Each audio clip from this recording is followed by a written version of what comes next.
Hello friends, कैसे आप सब and welcome back to my YouTube channel. आज इस वीडियो में हम देखेंगे जो 50th जीएसटी काउंसिल की जो मीटिंग थी 11 तारीख को, उसमें क्या क्या डिसीजंस लिए के आया गया, क्या क्या चेंजेस लेके आया। बहुत सारे रेट्स में चेंजेस है, बहुत सारे अमेंडमेंट्स में चेंजेस है, तो वो सारी चीज़ें हम लोग इस वीडियो में देखने वाले।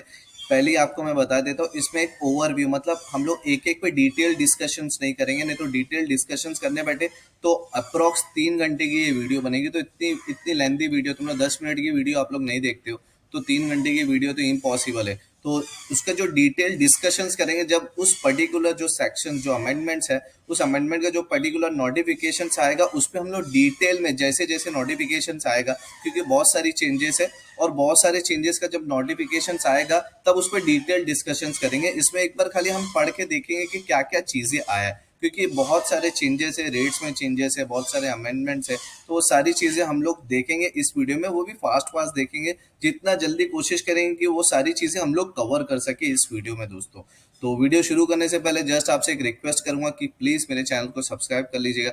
मैं इसी तरीके से जीएसटी से रिलेटेड अपडेट्स, इनकम टैक्स से रिलेटेड अपडेट, आरओसी से related update, PF ESIC compliance से रिलेटेड अपडेट्स अपने यूट्यूब चैनल पर डालते रहता हूँ। तो प्लीज़ चैनल को सब्सक्राइब कर लीजिएगा। तो मैं डायरेक्टली जो पेज है, देखिए ये जो पीडीएफ फाइल मैंने डाउनलोड्स किया है, ये भी आपको इस यानी आपको ये चाहिए, आपको पीडीएफ फाइल आपको चाहिए रहेगा, मैं डिस्क्रिप्शन में लिंक दे दूंगा, आप लोग वहाँ से जाके डाउनलोड कर सकते हैं। तो देखिए ये recommendation of 50th meeting of GST council, कुछ रिकमेंडेशन इन्होंने हाईलाइटेड ऊपर ही कर दिया है कि बहुत इंपॉर्टेंट चेंजेस है। जैसे देखिए फर्स्ट क्या है, GST council recommend casino, horse racing and online gaming to be taxed as an uniform rate of 28% on full face value.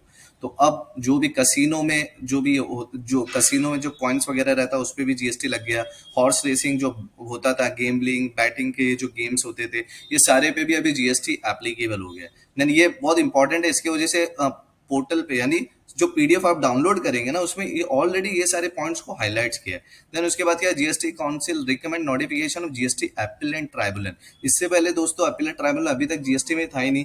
तो जो कमिश्नर के जो जो भी ऑर्डर पास करता था कमीशन, उसके लिए अगर आपको अपील करना रहता था तो वो डायरेक्टली हाई कोर्ट में अपील करना रहता था। इनकम टैक्स में कैसा है कि कमिश्नर का ऑर्डर होता है, फिर उसके बाद अपीलेट ट्राइब्यूनल का ऑर्डर होता है, देन उसके बाद भी अपील करना है तो वो हाई कोर्ट में जाता है। तो इसमें अपीलेट ट्राइब्यूनल था नहीं, लेकिन इन्होंने प्रोविजंस लेके आ गया कि अपीलेट ट्राइब्यूनल अब जीएसटी में आ जाएगा।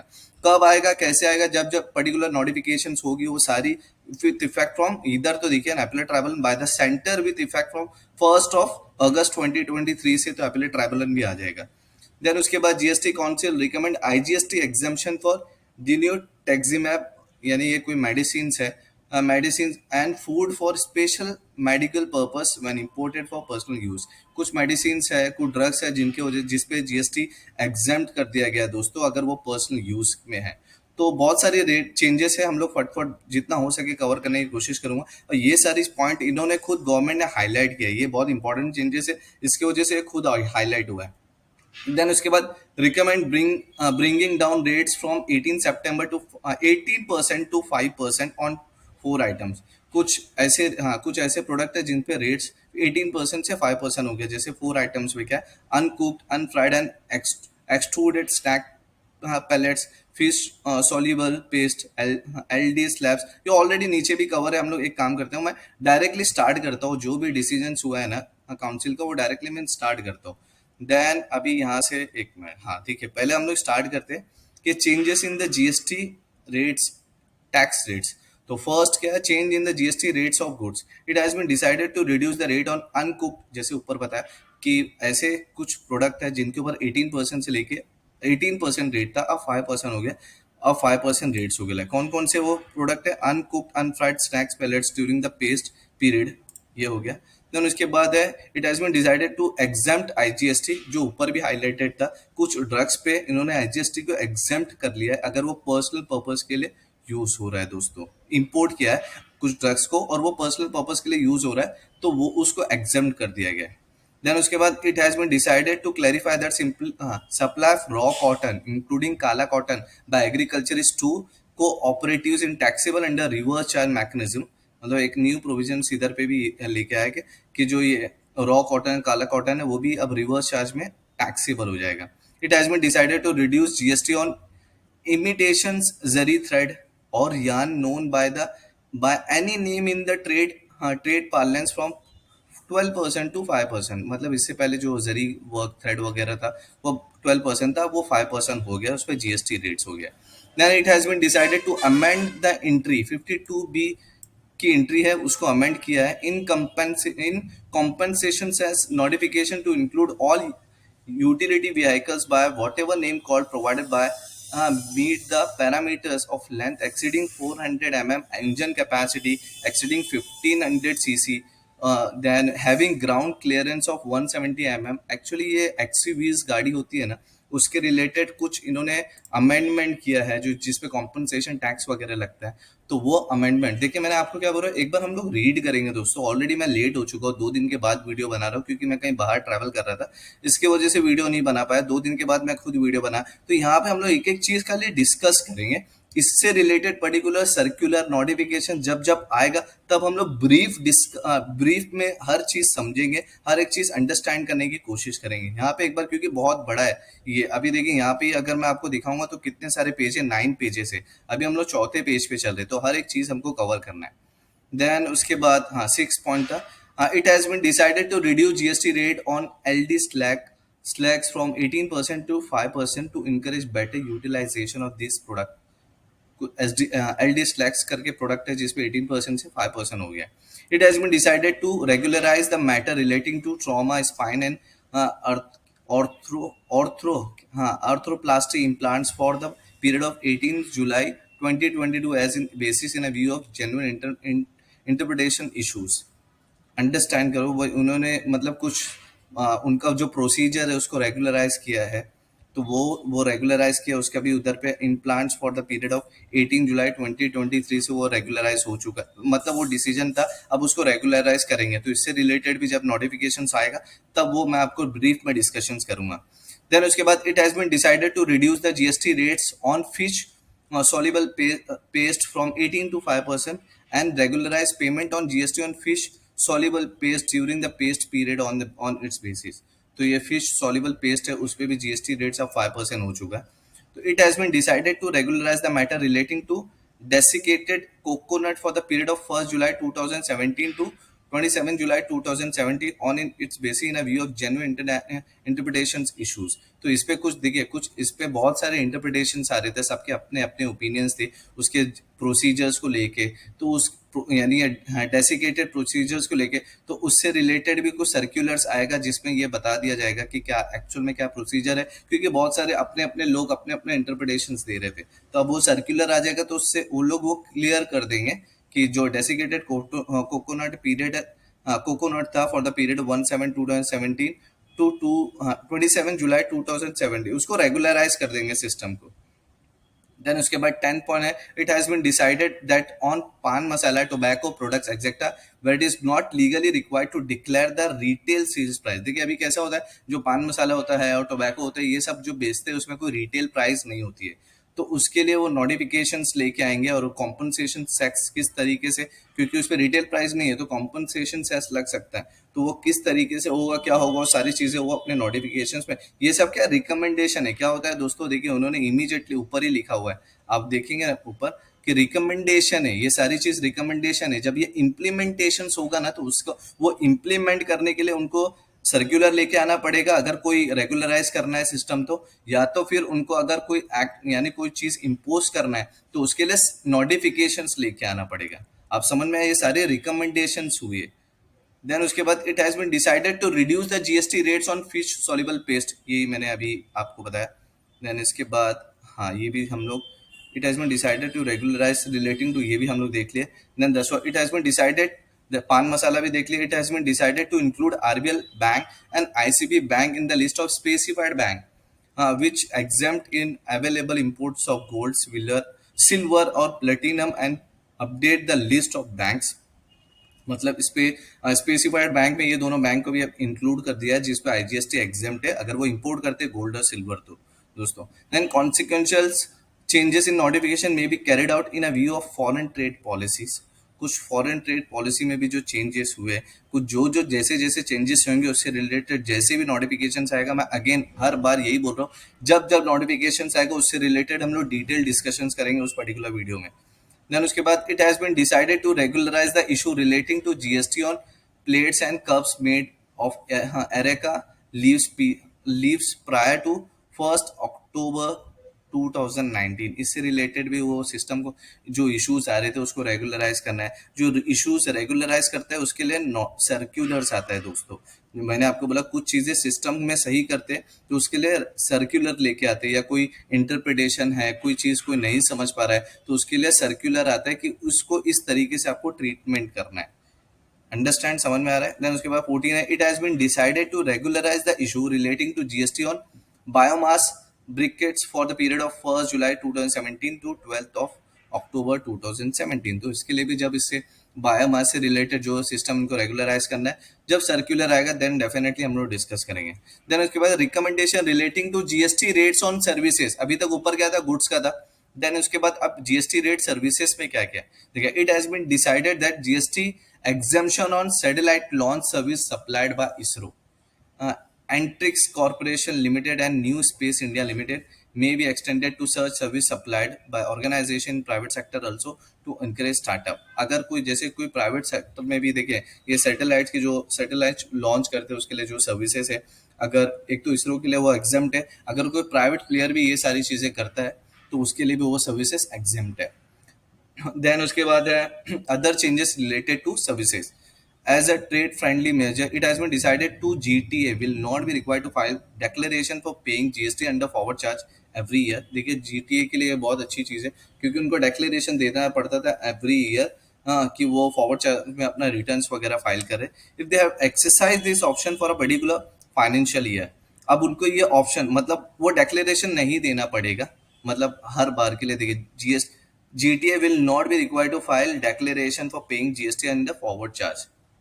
वो जीएसटी वो डिक्लेरेशन देने की कोई जरूरत नहीं है, लेकिन अगर जीटीए को ये ऑप्शन लेना है तो उसको एक्सरसाइज करना पड़ेगा ये ऑप्शन कोई भी फाइनेंशियल ईयर में। अंडरस्टैंड। तो ये बहुत अच्छी भी है क्योंकि उनको बहुत सारी ड्यूटीज बढ़ जाती है, रिस्पॉन्सिबिलिटीज बढ़ जाती है। गुड्स जैसे जीटीए का मैं आपको ये भी बता देता हूँ, गुड्स ट्रांसपोर्ट एजेंसीज होती है ये उनके लिए है। तो इससे रिलेटेड भी जब नोटिफिकेशन आएगा तो हम लोग डिटेल में डिस्कशन करेंगे।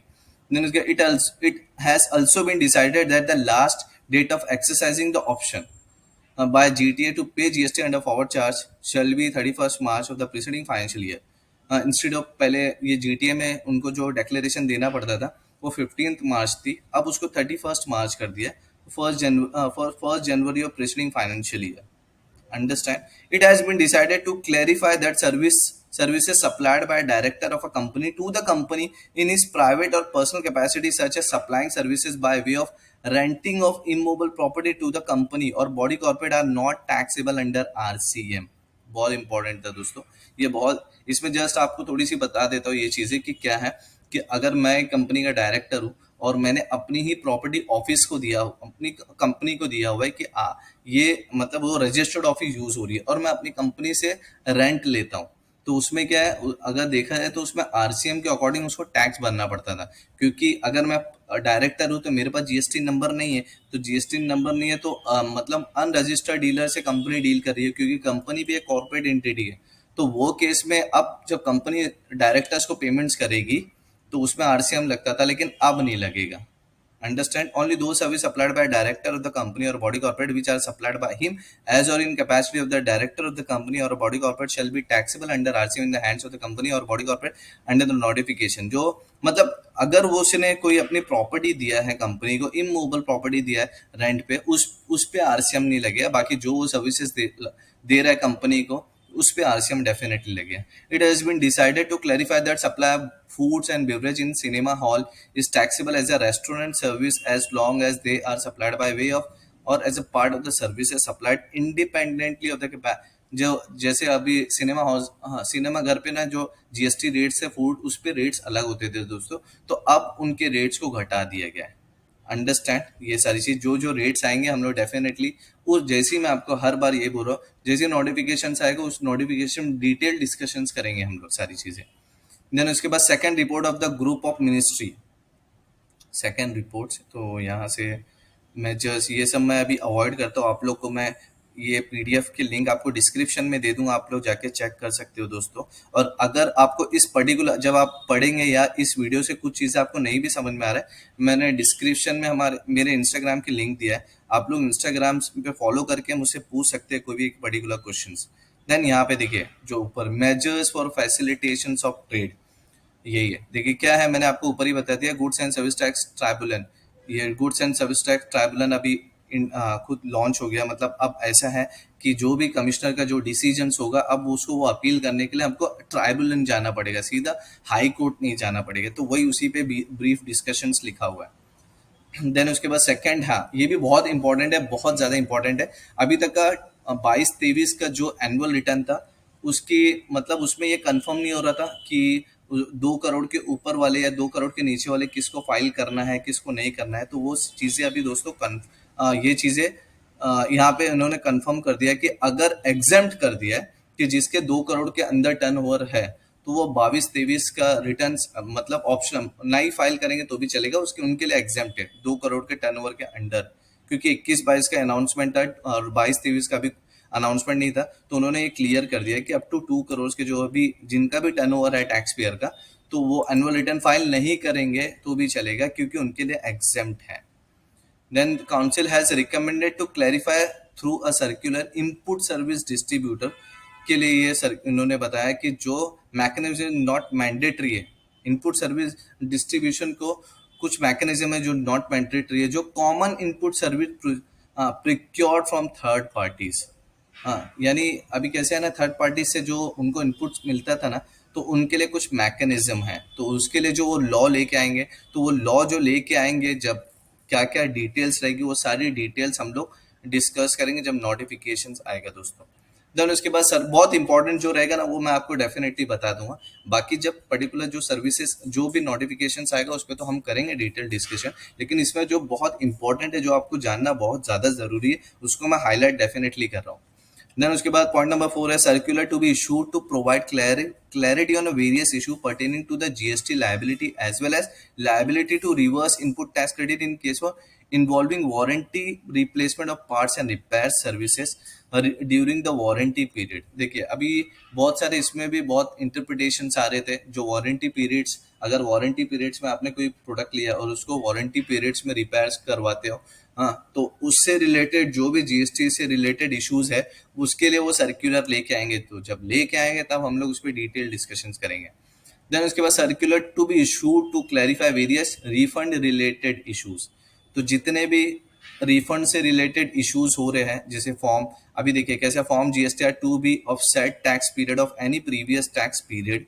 हाँ अभी कैसा है ना, जस्ट मैं आपको एक चीज ये भी बता देता हूँ दोस्तों, कि जिससे जैसे देखिए adjusted total turnover.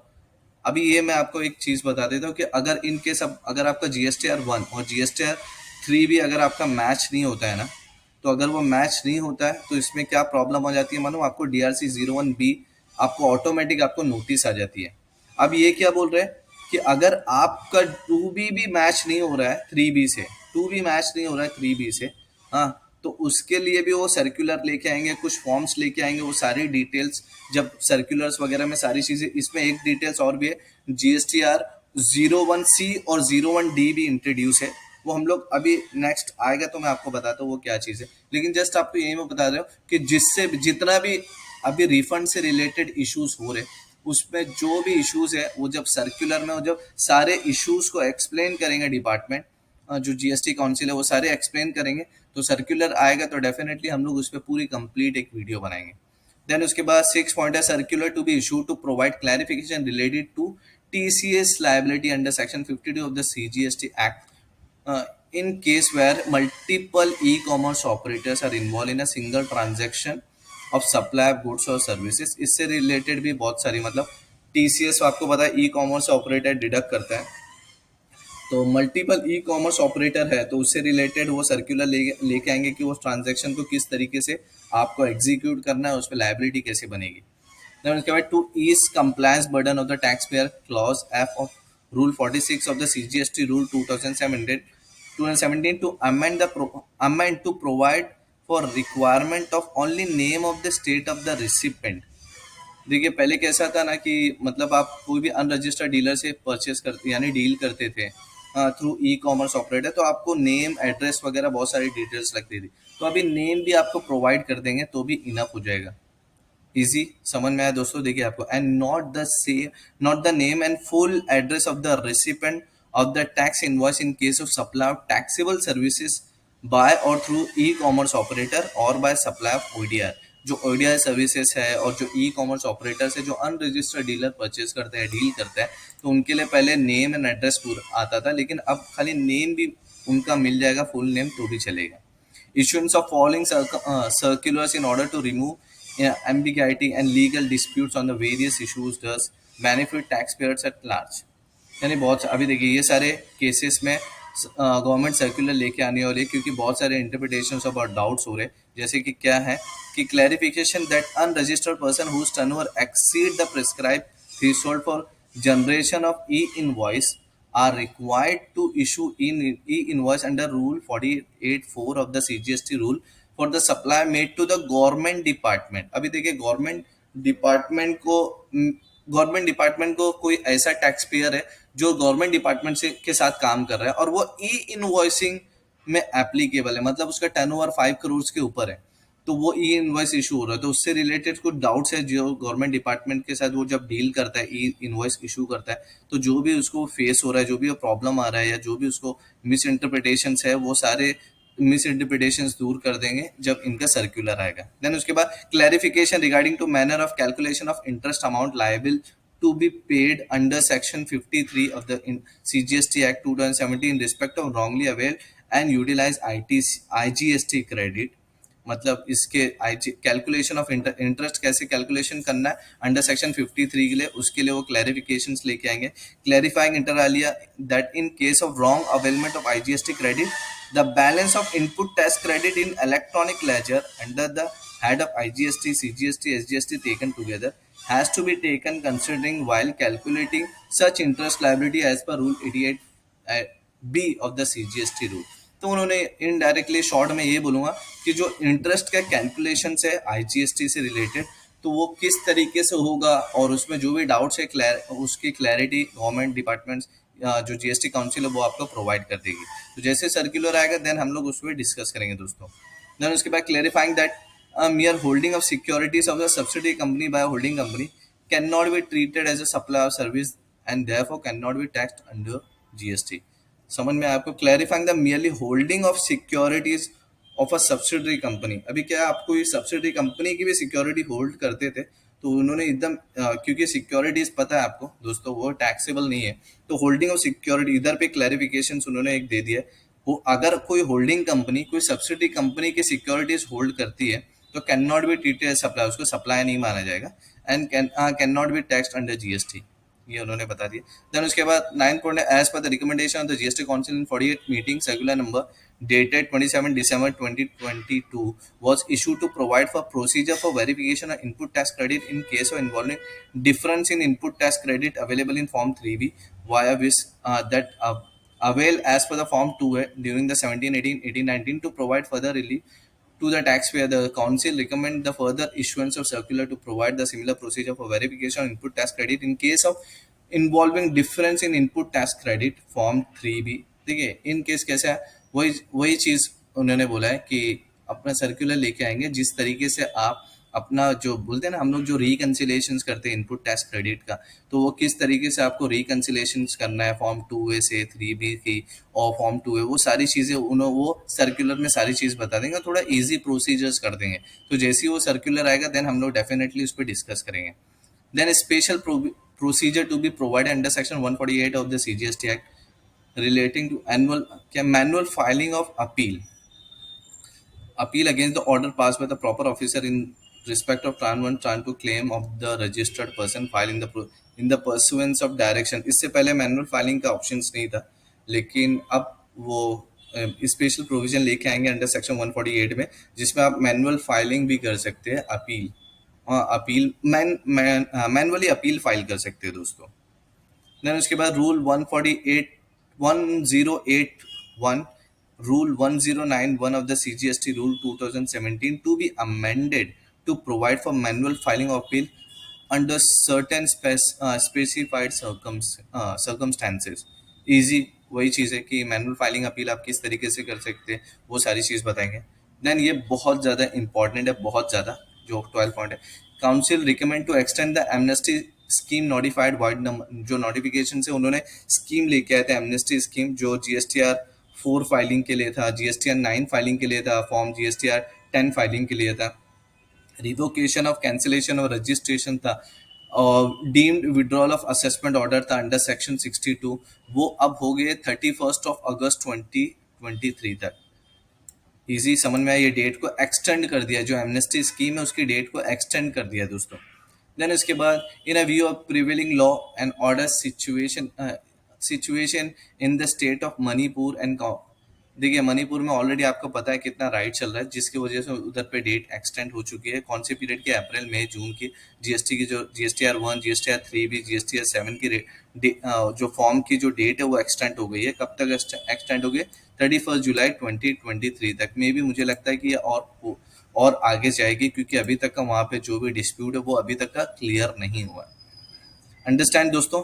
Then measures for streamlining compliances in GST.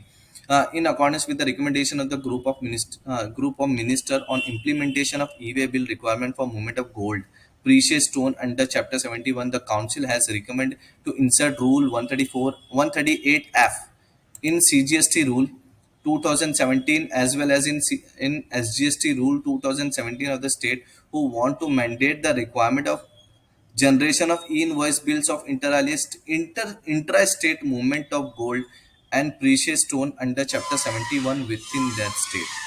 देखिए कैसा है ना, ई इन्वॉइसिंग उनके लिए भी मैंडेटरी कर दिया जो गोल्ड एंड प्रीशियस स्टोन्स में जो काम करते हैं, जिनका बिजनेस है उनके लिए। अगर वो जो सेल वगैरह करते हैं, intra state movement of gold होता है, तो उनके लिए भी ई इन्वॉइसिंग मैंडेटरी है। उनके लिए वो जो 5 करोड़ की कंडीशन है, ऐसा कुछ नहीं है। तो इस तरीके से वो कुछ रूल इंसर्ट करेंगे जिसकी वजह से वो मैंडेटरी हो जाएगा। तो इससे भी रिलेटेड जो नोटिफिकेशन आएगा, जो हम लोग उसमें ब्रीफ में डिस्कशन करेंगे दोस्तों। Then, in accordance with the recommendation of the group of ministers on capacity-based taxation and special composition scheme approved by the Council 49 meeting, में the Council has made the following recommendation: issuance of notification under Section 148 of the CGST Act 2017, prescribing a special procedure to be followed by the manufacturer of tobacco, pan masala, and other similar item inter alia for registration of machine, and for filing of special monthly return, insertion of section 122A in the CGST Act, providing special penalty for non-registration of machine by such manufacturer। देखिए ये कैसा है, जो special cases में है, जो machine का भी रजिस्ट्रेशन करना पड़ता है, तो अगर वो नहीं करते तो उसके लिए कुछ स्पेशल पेनल्टी है और नॉन रजिस्ट्रेशन के लिए। और ये ending section 16 to be notified with effect from, ये जो है ये नोटिफिकेशन इफेक्ट होएगा 1 अक्टूबर 2023 से। तो अगर स्पेशल केसेस में, जैसे कुछ स्पेसिफाइड कंपनीज है, उनके लिए जो मशीन वगैरह परचेस करते हैं उस पर भी आपको रजिस्ट्रेशन करना पड़ता है, तो वो केस में अगर आप नहीं करेंगे तो आपको स्पेशल पेनल्टी लगेगा दोस्तों। देन उसके बाद थर्ड है amendment in CGST rules 2017 regarding registration. अब रजिस्ट्रेशन से रिलेटेड भी बहुत सारे रूल्स वगैरह चेंज किए हैं, तो बहुत सारी देखें यहाँ पे, to strengthen the registration process, to effectively deal with the क्या menace of fake and fraudulent registration. बहुत सारे फ्रॉडुलेंट रजिस्ट्रेशन हो रहे दोस्तों, तो उसको थोड़ा स्ट्रिक्ट करने के लिए बहुत सारे रूल्स में बदलाव लेके आ गया। तो ये देखिए इसमें क्या लिखा हुआ है, इधर पे मैं थोड़ा फास्ट जाता हूँ क्योंकि ऑलरेडी बहुत लेट हो चुका है। देन उसके बाद अभी अमेंडमेंट करेंगे रूल 21A। तो वो देखिए मैं क्या बोल रहा हूँ, ये सारे रूल्स वगैरह जैसे अमेंड होंगे तो उससे रिलेटेड नोटिफिकेशन आएगा, तो नोटिफिकेशन हम लोग डेफिनेटली सारी चीज़ें डिटेल में देखने वाले हैं दोस्तों। हाँ, फिर ये बहुत अच्छी चीज़ है, pilot to be conducted in UT Union Territory of Puducherry for risk-based biometric based Aadhaar authentication of registration appellant. The state of Andhra Pradesh also expressed its, अभी कैसे है ना कि बायोमेट्रिक जैसे अभी फिजिकल वेरिफिकेशंस भी हो रहा है दोस्तों, और ये ऑलमोस्ट जिनको उनको डाउट होगा डिपार्टमेंट को, डेफिनेटली वहाँ पे तो फिजिकल वेरिफिकेशंस करेंगे। अब ये बायोमेट्रिक वेरिफिकेशंस भी हो रहा है, तो बायोमेट्रिक वेरिफिकेशंस क्या, जैसे यूनियन टेरिटरी पुडुचेरी में तो हो ही रहा है, देन उसके बाद स्टेट ऑफ आंध्र प्रदेश में भी होने लग गया है। और गुजरात में भी होने लग गया। अभी ऐसे ऐसे कर करके और भी स्टेट में रिस्क मतलब बायोमेट्रिक आधार ऑथेंटिकेशन होगा, मतलब फिजिकल वेरिफिकेशन में जो एसएससी है, जो भी एप्लीकेंट है, उसका बायोमेट्रिक आधार ऑथेंटिकेशन होगा फिजिकल वेरिफिकेशन पे जाके। तो पुडुचेरी हो गया, यूनियन टेरिटरी, उसके बाद गुजरात हो गया, उसके बाद आंध्र प्रदेश हो गया, ये लोग ने ऑलरेडी स्टार्ट कर चुका है। Express its intent to join the pilot after the system reading. Understand दोस्तों। देन उसके बाद procedure for recovery of tax and interest in terms of rule 88C। देखिए इसमें ही मैंने आपको बताया था कि रूल 88C को इंसर्ट करेंगे, फॉर्म जीएसटी DRC 01D। इस तरीके इसमें जो प्रोसीजर्स है 88C का प्रोसीजर, देखिए जस्ट मैं आपको एक शॉर्ट में बता देता हूँ कि एक फॉर्म है DRC 01B, उसकी मैंने वीडियो नहीं बनाया, तो इसके बाद मैं उसी की वीडियो अपलोड कर देता हूँ। वो फॉर्म क्या है दोस्तों, कि अगर आपके GSTR 3B और GSTR 1 और GSTR 3B में जो भी डिफरेंसेस है, कुछ परसेंटेज का डिफरेंस है, तो उसके लिए आपको ऑटोमेटिक DRC 01B की नोटिस आएगी। हाँ, उसमें आपको एक्सप्लेनेशन करना पड़ेगा कि क्या रीजनिंग है इसका, जो भी आपको डिफरेंस दिख रहा है विद इन 7 डेज के अंदर आपको उसका एक्सप्लेनेशन देना है। आपने वो एक्सप्लेनेशन नहीं दिया और उसमें कोई लाइबिलिटी अराइज हो गई, तो वो लाइबिलिटी अराइज होगी, उसकी पेमेंट्स इसमें आपको करना पड़ेगा DRC 01 में। अंडरस्टैंड। तो इससे भी रिलेटेड जब हमको प्रोसीजर जो जब नोटिफिकेशन आएगा तो हम लोग डिस्कस कर लेंगे दोस्तों। Then mechanism to deal with difference in ITC between form GSTR 2B and GSTR 3B। तो मैं इससे पहले मैंने आपको बताया था कि फॉर्म DRC 001B आया है, किसके बीच में वो रिकंसिलेशन करता है, GSTR 1 और GSTR 3B। अब इन्होंने एक और फॉर्म लेके आया है DRC 01C, जो आपको बताएगा GSTR 2B और GSTR 3B में जो ITC डिफरेंसेस है। अगर ITC डिफरेंसेस रहेगा तो भी आपको DRC 001C की ऑटोमेटिक नोटिस आ जाएगी, तो आपको उसका भी रिप्लाई करना है। इजी समझ में आया दोस्तों। फिर उसके बाद to improve discipline filing of annual returns form GSTR 3A to be amended to provide for issuance of notice to be registered a registered taxpayer for their failure to furnish the annual return form। अगर आपने GSTR 9 file नहीं किया है तो आपको notice आएगी GSTR 3A form में, तो उसका आपको रिप्लाई करना है जो भी ड्यू डेट्स रहेगा। देन उसके बाद rule 64 and Form GSTR 5A of the CGST Rule 2017 to be amended to require OIDA services provided to provide the details of the supplies made to the registered person in India in his form number 5A। This will help। अब ओइडा जो services है, जो ओइडा services provide करता है, अगर वो registered dealer को provide कर रहा है, क्योंकि ऑनलाइन सर्विसेज आप देखेंगे, आप जैसे गोड आईडी हो गया, आप वहाँ पे इजीली अपना जो डोमेन परचेस कर लेते हो, तो वो आपसे पूछता है कि आपका जीएसटी नंबर है, तो जीएसटी नंबर आप डालते हो तो आपको आईटीसी भी मिल जाता है। अब ये डिटेल्स आपको फॉर्म 5A में आपको गवर्नमेंट को भी देना पड़ेगा। Explanation 3 to be inserted after Rule 43 of the CGST Rule to prescribe that the value of the supply of goods from duty-free shop at arrival terminal in international airport to be incoming passenger to be included in the value of exempt supplier for the purpose of reversal of input tax credit। समझ में आया दोस्तों आपको। Duty free shop से आपने मतलब ऐसा duty free shop से आपने कुछ परचेज किया था at arrival terminal in international airport to be incoming passenger to be included in the value of exam. देखिए आपने कोई भी ड्यूटी फ्री गुड्स आपने परचेज किया था और आप यहाँ पे लैंड हो गए, फिर उसमें भी ये लोग इम्पोर्ट ड्यूटी बहुत सारी जीएसटी वगैरह लगाते हैं, तो वो अब एग्जाम्प्ट हो गया है सारी चीज़ें। देन उसके बाद sub rule 3A to be inserted in rule 162 of the CGST rule 2017 to prescribe the compounding amount of various offense under section 132 of the CGST Act। बहुत सारी चीजें और भी उन्होंने बताया कि क्या क्या compounding amount of various offences है अंडर सेक्शन 132 में। देन उसके बाद council has recommended insertion of rule 163 in the CGST rule to provide for manners of condition of consent based sharing of information of registered person available on the common portal with the other system। जैसे कि जो other system, the council has also recommended issuance of notification under section 158A of the CGSTI for notification account aggregators as the system which information is to be shared by the common portal। accounts aggregator एक इस पे भी मैं एक particular video बनाऊंगा कि accounts aggregator क्या है। मतलब बेसिकली ऐसा है ना कि आपकी इंफॉर्मेशन गवर्नमेंट डिपार्टमेंट शेयर करेगी, किस तरीके से शेयर करेगी, अकाउंट्स एग्रीगेटर्स के थ्रू या किस तरीके। मैं आपको सारी अकाउंट्स एग्रीगेटर पे एक पूरी कंप्लीट वीडियो बनाऊंगा। जस्ट बेसिकली ऐसा है ना कि पोर्टल से आपकी बहुत सारी इन्फॉर्मेशन शेयर होगी, क्या क्या चीजें शेयर होगी क्या नहीं होगी। जब मैं अकाउंट्स एग्रीगेटर की जब वीडियो बनाऊंगा तो उसमें आप लोग देख लीजिएगा दोस्तों। तो इसलिए सारे अपडेट्स के लिए आप लोग मेरे यूट्यूब चैनल को सब्सक्राइब करके रखिए दोस्तों। देन उसके बाद the council has recommend insertion of clause CA in subsection 1 of section 10 of the IGST Act 2017 to clarify the place of supply and respect to supply goods to an unregistered person। Unregistered person को supply किया है goods, तो हमको उसमें place of supply determine करने के लिए वो एक काउंसिल रिकमेंडेशन अपनी देगी। देन उसके बाद the GST council has recommended to form a state level coordination committee comprising of the GST officer.